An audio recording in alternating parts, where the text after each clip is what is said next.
Bismillahirrahmanirrahim.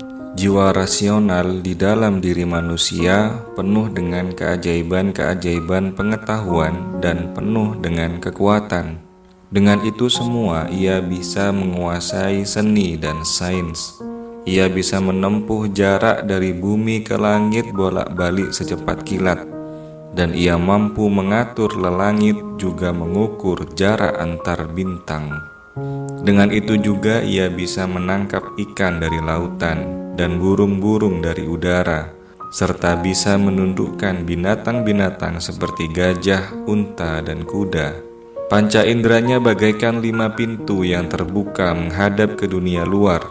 Tetapi yang ajaib dari semuanya ini adalah hatinya memiliki jendela yang terbuka ke arah dunia ruh yang tak kasat mata. Dalam keadaan tertidur, ketika saluran inderanya tertutup, jendela ini terbuka dan ia menerima kesan-kesan dari dunia tak kasat mata. Bahkan terkadang bisa ia dapatkan isyarat tentang kejadian masa depan. Hatinya bagaikan sebuah cermin yang memantulkan segala sesuatu yang tergambar di Lauhul Mahfuz.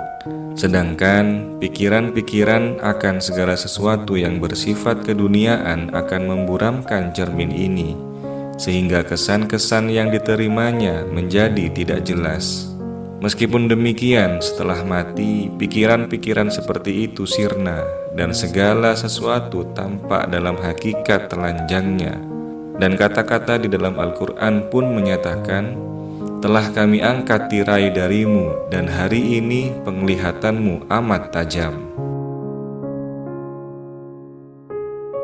Membuka sebuah jendela di dalam hati yang mengarah kepada yang tak kasat mata ini juga terjadi di dalam keadaan-keadaan yang mendekati ilham kenabian, yakni ketika intuisi tiba-tiba timbul di dalam pikiran tanpa melalui saluran indera apapun.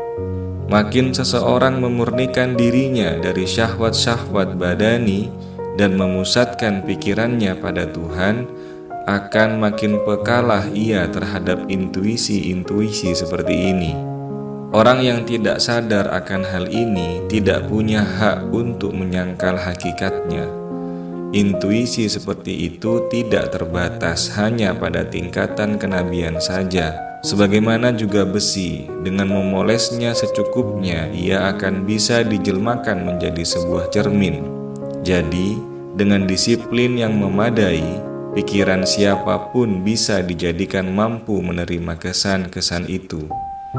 Kebenaran inilah yang diisyaratkan oleh Nabi ketika beliau berkata, setiap anak terlahir dengan suatu fitrah. Orang tuanya lah yang membuatnya menjadi seorang Yahudi, Nasrani, atau Majusi.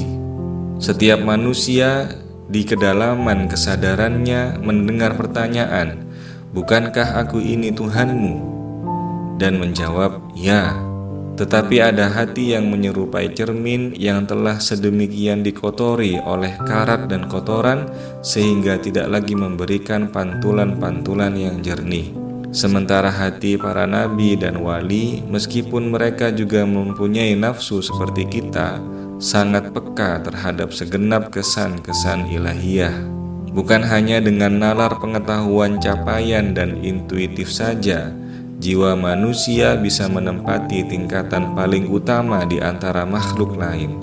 Sebagaimana malaikat-malaikat berkuasa atas kekuatan-kekuatan alam, demikian jugalah jiwa mengatur anggota-anggota badan.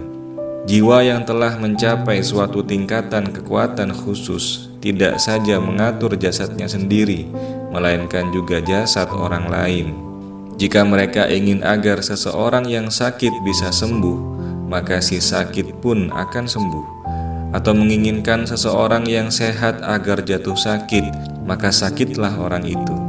Atau jika ia inginkan kehadiran seseorang, maka datanglah orang itu kepadanya. Sesuai dengan baik buruknya akibat yang ditimbulkan oleh jiwa yang sangat kuat ini, hal tersebut diistilahkan sebagai mukjizat dan sihir.